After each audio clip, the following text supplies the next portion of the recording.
Francis Xavier student Kent Griffin of Merriweather, his score of 471 has made his day. Very surprised. It was something I didn't expect. I was hoping, I was optimistic, but I certainly didn't expect 470.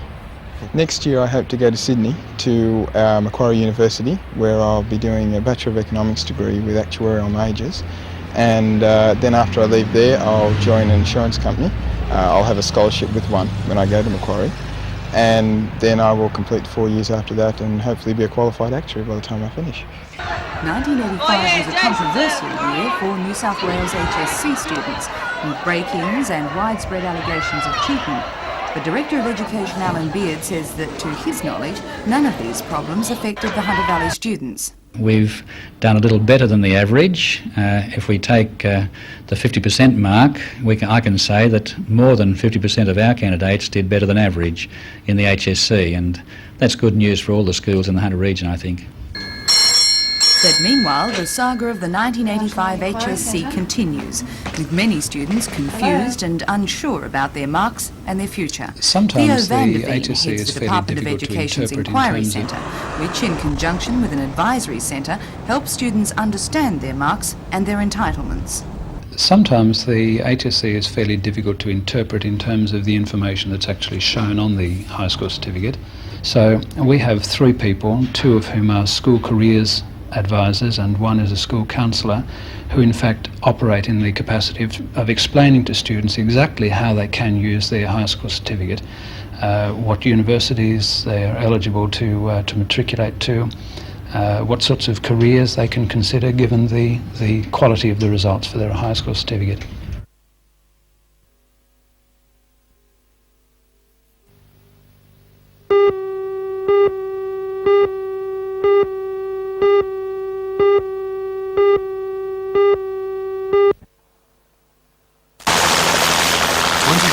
James Stevenson from Waters Bay was flown to Royal Newcastle Hospital yesterday afternoon, suffering the first symptoms of having been poisoned by a blue-ringed octopus. Luckily, very little of the potentially deadly poison had entered his system. And by today, James was out of hospital and able to tell the unusual story of how he was bitten. He says he was diving for shells when he accidentally picked up the octopus. I was diving at Shoal Bay down near Tomaree Lodge, and I've seen some seashells early in the morning that I would have liked to have brought home, some nice colourful seashells. So I went out, took my hand spear out and just wore my swimmers out. And I was diving in about 3 metres of water, and I was diving down to get the seashells, coming back up for air and then just checking to make sure there's nothing in the seashells. Unbeknownst to me, there must have been a blue ring right down in the spiral of one of the seashells. And I put about 4 or 5 of those seashells, and I was putting down the front of me swimmers because I had a hand spear in one hand and a large abalone shell in the other hand. I felt something on the back of me left buttock, and so what I'd done is I thought it was a bit of weed or some sand in there, so I went back in the water to just clear me swimmers, and the thing was still there, whatever it was, and I just brushed me left buttock and brushed the thing out of me swimmers, and a blue ring just sort of floated out in front of me, The experience of James Stevenson and the equally lucky recovery of 16-year-old Scott Miles from Albury, who was bitten at North Arm Cove on Port Stephens on Saturday, are reminders that people should be careful of the blue ringer. Children playing in rock pools are particularly vulnerable and should be taught to leave the creatures alone. However, while it pays to be careful, experience shows the chances of being bitten are extremely small. Despite the many thousands of blue ringers living all around Australia's coastline, the Poisons Information Centre says an average of only 1 person a year is bitten. Only a tiny handful of people have died, so it is very unusual for there to be 2 bitings on one weekend. Authorities stress there is no reason to panic about the blue-ringed octopus. They say the chances of being bitten are extremely small, and as long as you leave the octopus alone, it will leave you alone.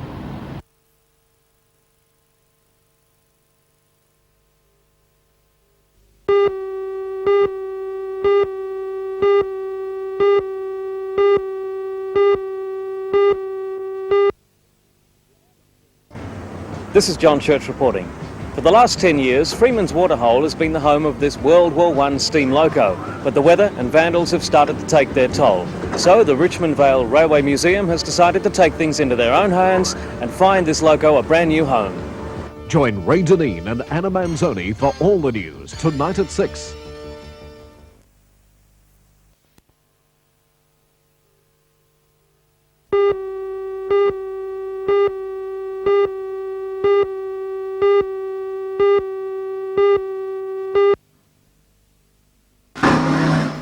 The Community Arts Centre in Cooks Hill was the scene of some holiday frolics today when 20 children were taught to play the clown. The workshop, led by clown around town Lindy Carruthers, aimed to teach the children the essentials of body movement, communication and social skills. Today's workshop will be followed by a class on a different subject each day until the 24th, including collage, puppet and mask making and kite making. The Community Arts Centre says children up to 14 years of age are welcome to attend as many of the workshops as they like. Meanwhile, if the kids are monkeying around, take them to Garden City, where the Sells Monkey Circus is the star attraction. Getting all the attention is Mr Muggs, better known to most of us as Wally Warpemure, thanks to a well-known television commercial. This multi-talented superstar agreed to come out of retirement due to popular demand, and will be strutting his stuff each day this week and next.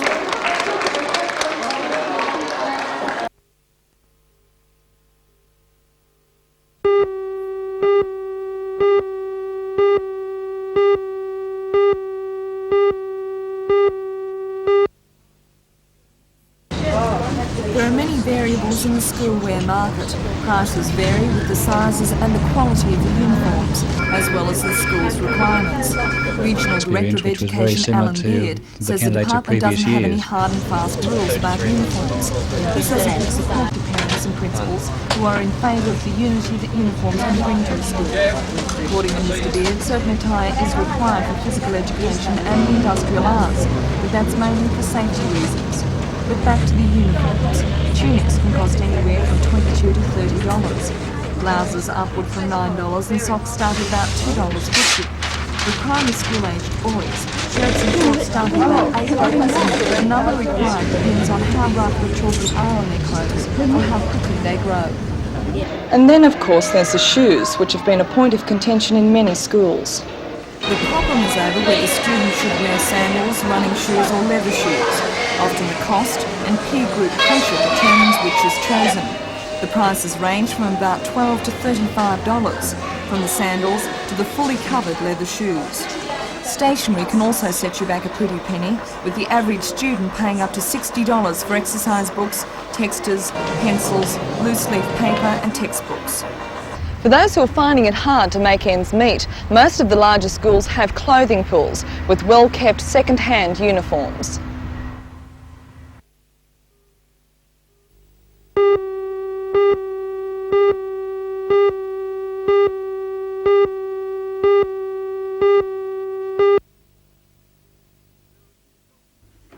There are a few jockeys with records as impressive as Robert Thompson's.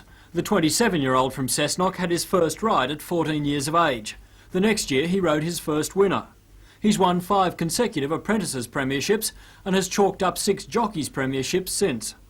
In the season that finished on July the 31st, Thompson rode 159 winners, more than any other jockey in Australia. Leading Sydney trainer Neville Begg is one that recognises his talents. He believes Thompson would hold his own with any jockey in the world. Robert Thompson, world-class jockey. Keeping up with the Joneses has been a time-honoured tradition, but keeping up with Redhead's beach flag specialist Michael Jones has been almost impossible for Australia's best for a number of years now. Mick Jones has now won 4 national beach flag titles, the last 3 in a row. He's also won a world title in Bali and a 3rd place in Hawaii. On the local scene he's unbeatable and holds titles on all competitive levels, including club, branch and state honours, through to the national title he won this year at Port Leo in Victoria. But he's not totally happy with that. The flags are his, but he wants a beach sprint gold medal to go with it. Mick Jones, multinational beach flags champion. Barefoot water skier Debbie Pugh has not only tasted the sweetness of success, but the bitterness of frustration in losing when world gold was in her grasp. She's not deterred though, and will be there with the Australian team in West Germany for the next World Championship. January saw Debbie in the ACT to take their state title with a world record score in tricks. She backed this up later in the year when she won New South Wales titles, set 3 Australian and world records, and became the first to break 2,000 points in tricks worldwide. Debbie Pugh, barefoot world record holder. Glenn Ritchie will become a household name. He's an athlete with an enormous future and a recent past chock full of outstanding results. He started the year with wins in the 800 and 1600 metre Australian Professional Championships and the National 15 km Pro title in Australian course record time. He soon backed that up with state wins in the 800 metres, 1600 metres, 5 km and 10 km, which he created new state and national records. He also won the 15 km event. Throw in another 10 wins in top company and it's no wonder this man has been voted the top pro athlete in this country. Glenn Ritchie, future international athletics star.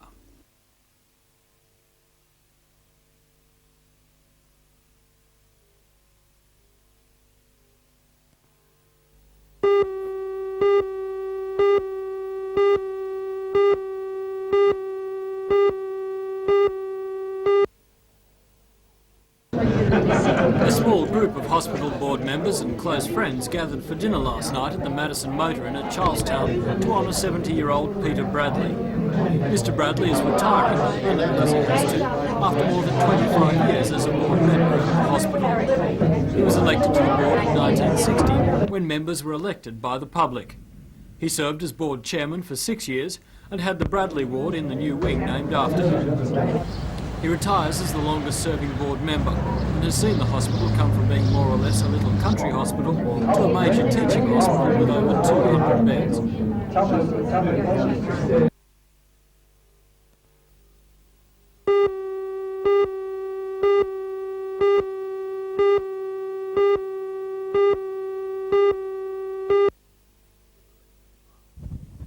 In the recent past, the best the Newcastle team has been able to manage in the State Interbranch Championships is 3rd spot. The championships have been dominated by the strong Sydney club Manly Warringah, which boasts big names like Craig Riddington. Late yesterday afternoon, the 15-man local team battled strong winds and rough seas at Blacksmiths Beach to put in some final preparation for this year's event. This Sunday, the annual event will be held at Blacksmiths Beach, and aside from any home advantage, Coach Greg Kelly says his team has the depth and strength to stop Sydney's winning streak.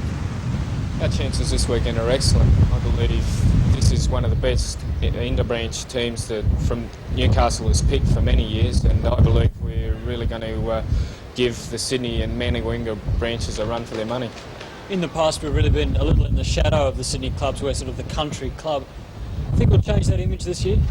Very much so. I think it's already started with performances by John Anderson last weekend in the State Bank Classic, where he beat Craig Riddington and Darren Mercer, who are considered 2 of the top Ironmen in the country. Plus we've got top junior competitors in Nick Todana and Paul Tonks, who are Australian champions, and Michael Jones, who's also a world flags champion, so we'll be right in there.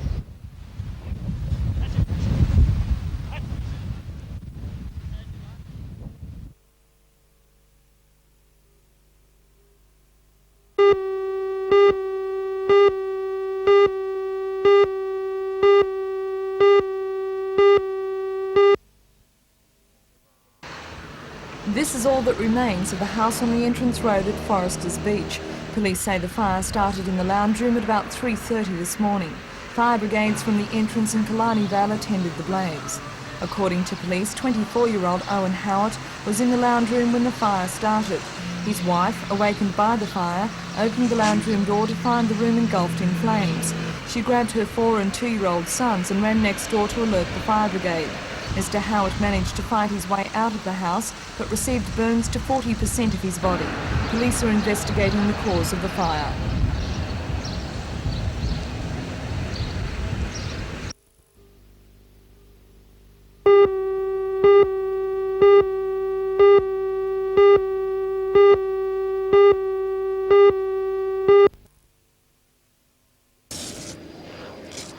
This was the Iron Newcastle's first visit to its namesake port. As she left the harbour today, the new bulk carrier had 137,971 tonnes of coal aboard, establishing a new port record. The coal is bound for 2 ports in Japan. Aboard the Iron Newcastle is BHP Chairman Sir James Balderstone, who will stay on the ship for a few days before flying off by helicopter near Gladstone. BHP has 2 other bulk carriers now under construction, one in Japan and one in Korea. They'll replace the Iron Duke, which has been sold for scrap, and the Iron Sirius, which will leave the fleet in June. Also in the harbour at the moment is another ship making her first visit here. The Pacific Grace, a sister ship to the Hunter River, is under charter to load aluminium for Japan from the Alcan smelter at Kurri Kurri. These 2 ships are small, but will make frequent trips about every 3 weeks. The Pacific Grace is loading 5,900 tonnes of aluminium and should leave for Japan on Monday. The use of small ships lowers the need for stockpiling, but puts demands on Alcan to meet the shipping deadline.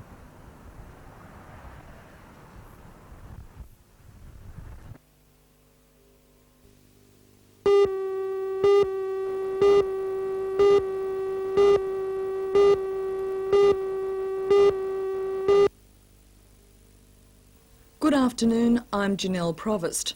Voters in 3 New South Wales electorates face the polls today.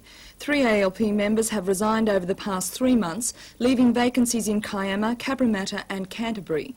Premier Rann and opposition leader Greiner are both on the campaign trail today to raise support for their respective candidates. Americans today mourned the 7 astronauts killed in the Space Shuttle Challenger explosion earlier this week. The largest memorial service was held at the Kennedy Space Center in Houston. Thousands of mourners, family, friends or workmates were there to farewell those who died in a tragedy that has touched the heart of America.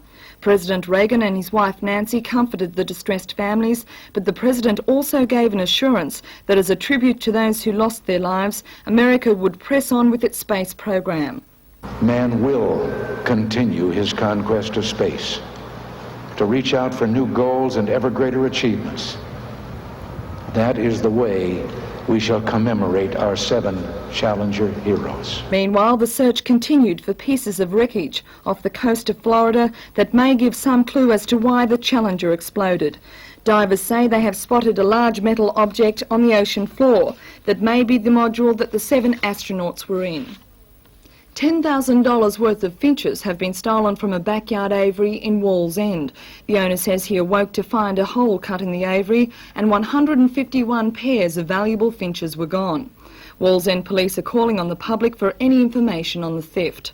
And now to the weather. A warm, humid, partly cloudy day with winds from the north to northeast at 10 to 20 knots. Seas are slight on a low to moderate swell. We'll have details on these and more stories tonight on NBN News at 6.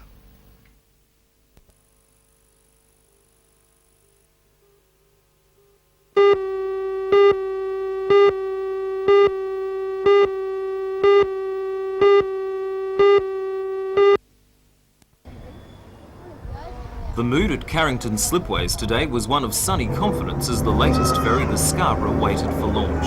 The company has completed 10 of the innovative twin-hull designs on time and at the right price.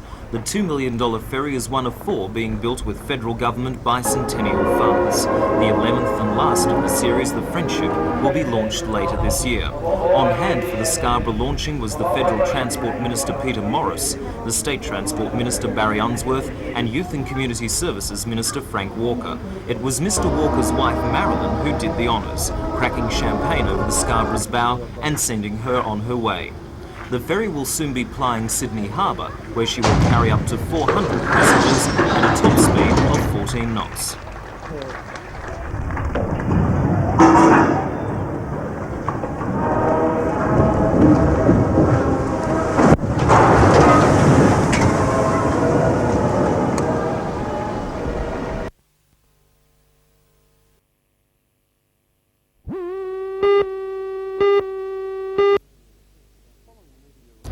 Following Following media reports about the attack on the 76-year-old Merewether woman, police have been informed of a similar incident that happened at Wallsend in the early hours of Saturday morning.